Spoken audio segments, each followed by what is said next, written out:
Semestre 2021/2, SIG 0231, Laboratório de Circuitos Lógicos, Universidade de Brasília. O grupo é 44, os componentes do grupo são Gabriel da Conceição Miranda e Rafael Alves Pereira. Esse é o vídeo correspondente à primeira questão do projeto final, que pede para a gente fazer um programa no nosso processador, Zepto processador, que multiplique R2 por R3 e armazene esse valor em R1, sendo esses os limites para R2 e R3. R2 e R3 tem que ser menor do que 256, porque caso 256 vezes 256 dá 65.536. E esse é o número que a representação com 16 bits não consegue representar. Por isso, estabelece os 255 como maior valor de R2 e 255 como maior valor de R3. Se R2 fosse, se um fosse 255 e o outro fosse 256, ainda assim daria certo, mas não está no limite aqui, então a gente vai trabalhar só com isso aqui. Bem, primeiramente eu vou apresentar o circuito, né? O processador. Aqui está o nosso processador em miniatura, eu vou dar um zoom aqui. Bem, aqui a gente tem os blocos, né? O bloco de controle, aqui para calcular qual será o próximo PC, a próxima linha da memória, né? Aqui para calcular o PC mais um, para jogar aqui no MUX aqui embaixo, para poder fazer as contas, para poder armazenar isso no banco de registrador. Aqui está o banco de registradores, as saídas dos valores que estão no registrador A e os valores que estão no registrador B. Aqui seleciono o registrador A, seleciono o registrador B. Aqui eu seleciono o registrador de armazenamento. Aqui o conteúdo do registrador de armazenamento. E aqui seleciono se ele vai armazenar ou não na borda de clock. Aqui a gente tem a ULA. Aqui a gente tem um bloco de controle.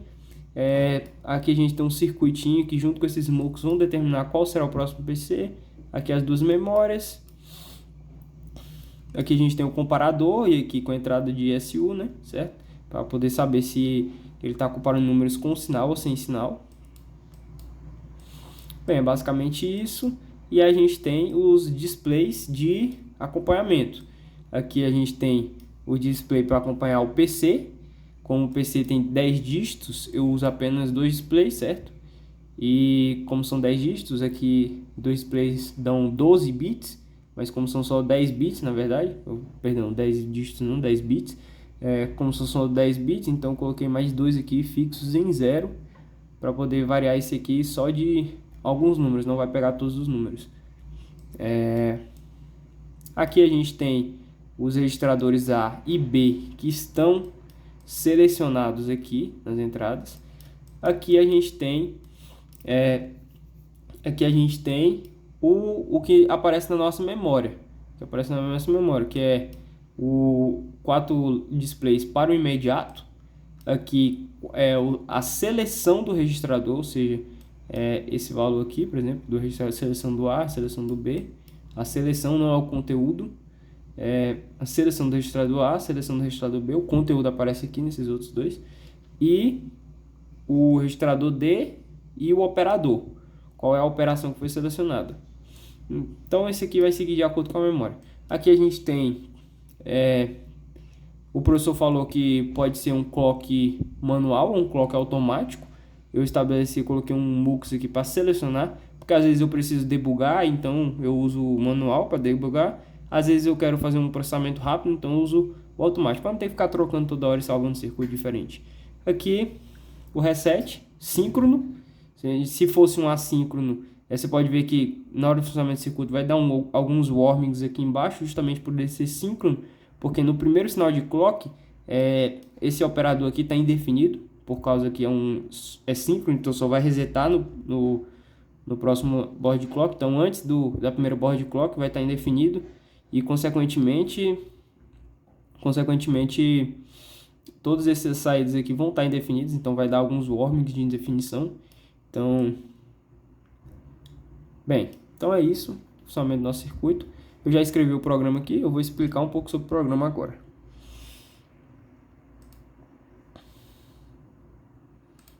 Bem, o primeiro programa é uma multiplicação, certo? Então, espera aí, só um momento. Aqui, Primeiro programa é esse aqui, a multiplicação de dois números. Aí a gente tem duas opções, multiplicar x por y, a gente pode somar y vezes o número x, ou somar x vezes o número y. Aqui em amarelo e em verde são essas duas opções que a gente pode seguir, certo? Então, vai depender, às vezes é melhor, tipo, se fosse 1000 vezes 1, seria melhor somar uma vez o número 1000 do que 1000 vezes o número 1. Então, justamente aqui a gente tem duas opções, e essa linha azul é a linha que seleciona qual dessas duas opções eu vou seguir. É justamente que eles chamam aqui BLEU, que é tipo, se dependendo qual for maior, qual for menor, eu vou seguir esse caminho ou esse caminho. Aqui são essas primeiras linhas aqui, são as linhas padrões, né? Junto com essa última aqui, que é as linhas de atribuição. Aqui manda pular para a linha azul e aqui retorna para o final, que é um loop finito mostrando R1. Então, basicamente é isso o nosso programa. Eu copiei essas linhas de código aqui, que são os códigos aqui. Essa primeira coluna aqui é o código do imediato, essa segunda coluna é o código de operação, mas dos registradores A e B e do registrador D também. Então, eu copiei isso para o circuito aqui, nessas duas memórias aqui. Então, eu vou simular comportamento. Deixa eu só ver o que tem aqui na nossa memória. Ó, no nosso, aqui não, cancel, ó, aqui, ó, os dois imediatos estão como valor máximo, né? No caso, 255. Então, aqui estão com valor máximo, 255. O resultado da multiplicação de 255 por 255 é 65.025, que em hexadecimal corresponde a FE01. Então, eu vou dar um OK. Vou dar um play. Então, ó, primeiramente eu vou selecionar o clock automático para não ficar... Não, primeiramente eu vou selecionar o clock manual. Vou dar o reset, que ele dá os warnings, justamente por conta que a início não tem nada definido na saída do registrador antes de eu dar o clock. Então, consequentemente, essas saídas do bloco de controle que vão controlar outros blocos também estão indefinidas, mas agora já estão todas definidas, porque eu acionei o reset zerou o registrador, zerou o registrador. Então, agora eu vou desativar o reset e ativar o clock manualmente. Você pode ver aqui, ó, que ele vai seguindo as linhas da memória, 1, 2, 3, e aqui ele vai acompanhando justamente aquelas linhas de comando que eu mostrei. Aqui vai ser tipo mostrando justamente aqui, ó. Por exemplo, 0002, 00FB. Justamente essa linha da memória que ele vai executar quando eu der o próximo clock.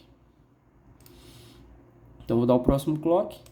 Aí ele pulou da 3 para 5 aqui, justamente por conta do comando aqui de pular para a linha azul.